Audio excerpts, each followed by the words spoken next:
Hi all, Jess Kamoff here, mental performance consultant candidate, LPC, school counselor, coach, athlete, and general sports lover.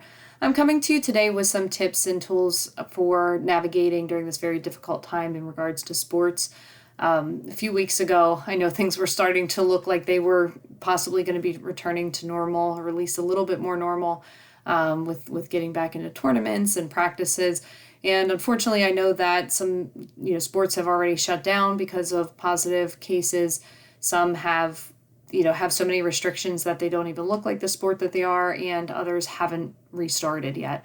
So I just wanted to reach out and share some information because I think that right now understanding where you are individually is really important, and it's a good first step. One of the best quotes I've heard during this whole time has been that we're all in the same storm, but we're all in very different boats.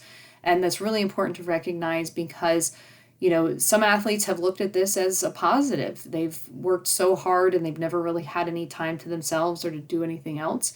So this could have been a welcomed experience. It could have given them some time to recoup and heal an injury that's been nagging, or just haven't had a lot of time to spend with family. So this could have been welcomed. In other cases, families are going through really difficult financial hardships. Families have been sick. Family members are essential workers who are very stressed and worried. So understanding that, first of all, how you feel is important, but also trying to not pass judgment on anybody around you who may be experiencing this differently. When we get back onto the field, some are so excited and ready to go, but others are nervous and scared, again, just depending on your situation and depending on where your mindset is and what you've been experiencing personally in your own home, in your own life. So the next step to follow up with that is also, after you recognize how you feel, is to talk to somebody about it. Getting things off of our chest is really important. A lot of times if we don't do that, we can bottle those feelings and emotions up, and they can come out in ways that are unwanted later on down the road, or ways that we're not really understanding, or unsure of how we're feeling or why we're feeling that way. Knowing that your go-to person may be different during this time.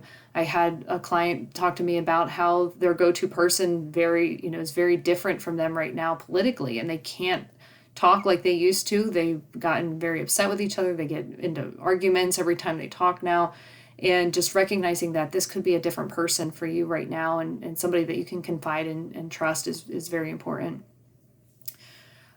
The next kind of tip I have is knowing that athletes work so hard and are so dedicated, but you're not just an athlete. There's a lot of questions about identity right now, because if the thing that you do the most, or the thing you feel that you do the best in your life and in your world, has been taken away from you, or you're just not able to do what you normally do, it can be really confusing. You can have some questions of identity and who I am and what I stand for, but know that you are so much more than just an athlete. An athlete is really important to you and who you are, but there's so many other facets to who you are, and sports are something you do, but it's not who you are. And so taking some time to understand that, there can be a lot of growth in that, because you can start to identify, maybe some other interests, maybe some other aspects of your personality that you haven't really been able to explore. I did talk to one athlete who now is starting to really feel like they want to volunteer. They want to get out there and with some of the causes that they see around them, and they really feel strongly, and they never really had that time, or I hate to say energy, but they hadn't really put any time into those sorts of causes, and now they feel very strongly about getting involved. So there can be a lot of growth during this very difficult time in those areas, and just understanding that you're so much more than just an athlete. And the next part is, the part of that identity is that athletes are so goal and plan oriented. We typically have, we know our macro schedules, our micro schedules. We know the schedule for the season. We know who we're playing against tomorrow.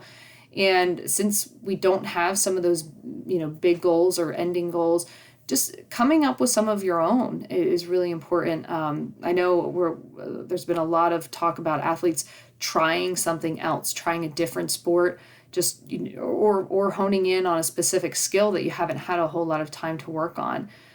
Either of those things are still going to give you that little jolt of adrenaline that you are achieving something, you're being successful. It's also going to be using a different sort of brain capacity, mental capacity, to think about trying another sport. I know some swimmers right now who are trying golf. just because it's so different, but it also is helping them to feel some achievement and accomplishment in doing something that they've always wanted to do but never had time for it. Within that, day to day, I know some days there have been so many memes out there that, I feel like I'm cleaning the floorboards, but then I'm also the next day just sitting on the couch and watching Netflix. So we're going through this. There's so many ups and downs, and we can feel different from day to day. And so making a little to-do list and making it manageable, trying to not make something that's too aggressive or there's too much to do, but something that's short and manageable, that even if it's 4 or 5 things, just to get something done, just to feel that you've accomplished something, even if it's something mundane that you've crossed off your list, you can feel that little success and you can still stay on some sort of track and have a little bit of a plan for yourself. The kind of last goal or tip is to have, foster those connections. And right now, I really want to share some ideas that we need to feel connected. And I know that we were, socially away from each other for so long. And even now, some of the social situations are still restricted.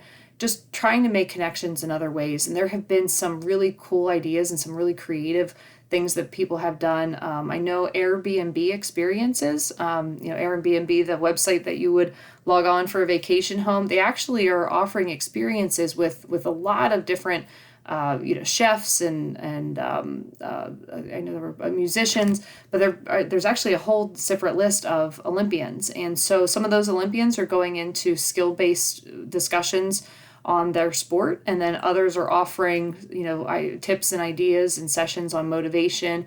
There was one on financial planning, so it's kind of unique, but there's so many unique and creative forums right now where you can foster some connections that maybe you hadn't before. I know I even was on a webinar with Apollo Ono yesterday, and he was going over it was like fundraising for the Olympics right now for Olympians who are struggling financially. And there were like 500 people on the call, and he asked for some questions, and he answered my question, which was really cool. But I would have never, have had that opportunity before. So I do implore you to try to find some other ways to connect and for you to feel connected, and maybe go outside your comfort zone and connect in ways that maybe you hadn't thought of before.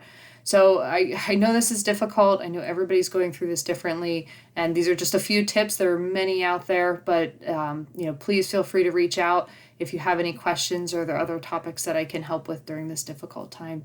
Stay safe, be careful, be well.